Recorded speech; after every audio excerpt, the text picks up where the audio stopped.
بسم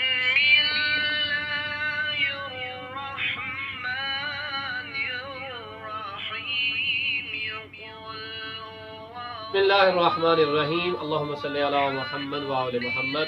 السلام علیکم ورحمۃ اللہ وبرکاتہ۔ یا علی مدد علیہ السلام۔ آج کی جو ہم ویڈیو بنا رہے ہیں یہ بچوں کے لیے بھی ہے اور بڑوں کے لیے بھی ہے، والدین بھی دیکھ سکتے ہیں، گھر کے دیگر افراد بھی دیکھ سکتے ہیں اور بچوں کو بالخصوص یہ دکھائیں۔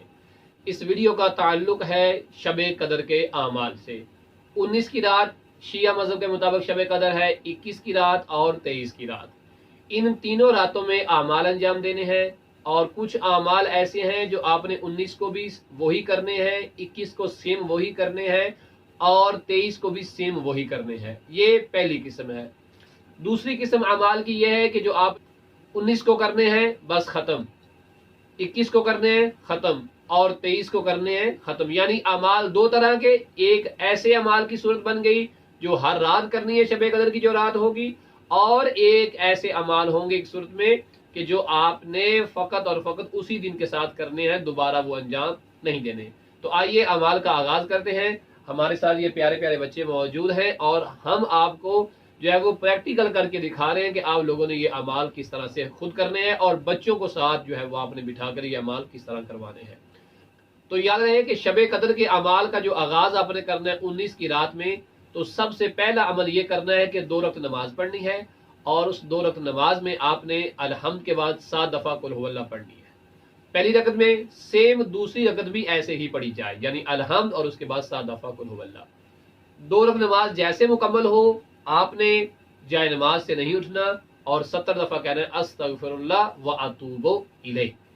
یہ آپ جب 70 دفعہ کہیں گے تو روایات میں موجود ہے جو شخص یہ نماز پڑھتا ہے ابھی وہ اپنے جائے نماز سے نہیں اٹھتا، پروردگار اس کے والدین کو بخش دیتا ہے، اس کے والدین کے گناہ معاف کر دیتا ہے۔ اگرچہ اس کے والدین جہنم میں بھی ہوں گے، انشاءاللہ تعالی پروردگار اس نماز کے صدقے میں جہنم سے نکال کے اسے جنت پہنچا دے گا۔ یہ پہلا عمل ہے۔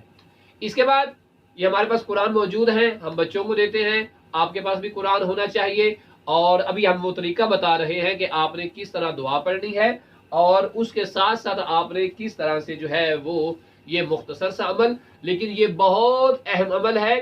یہ فقط قرآن کو دیکھنا اور پہچاننا نہیں ہے بلکہ اس قرآن کی نورانیت کو دل میں بھی اتارنا ہے۔ یہ ہے محمد مسلم کے۔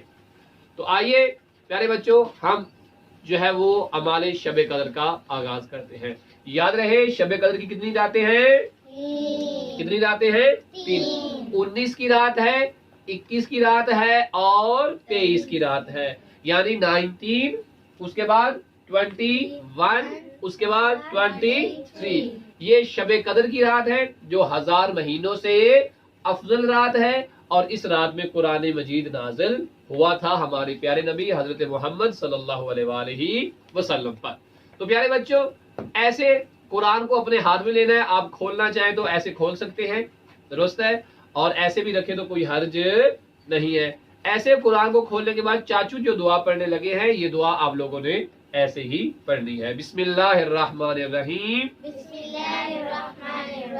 اللہم، نہیں ایسے نہیں بیٹا، سب مل کے اونچی آواز میں کہیں گے اللہم، جی کوئی بھی۔ ہاں فاطمہ کا اچھا سوال ہے کہ جب قرآن کھولنا ہے تو کون سا جو ہے وہ پیج نکالنا ہے، کون سا صفحہ نکالنا ہے؟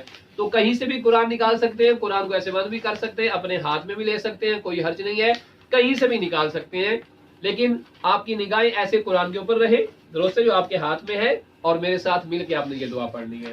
سب تیار ہے؟ سب تیار ہے؟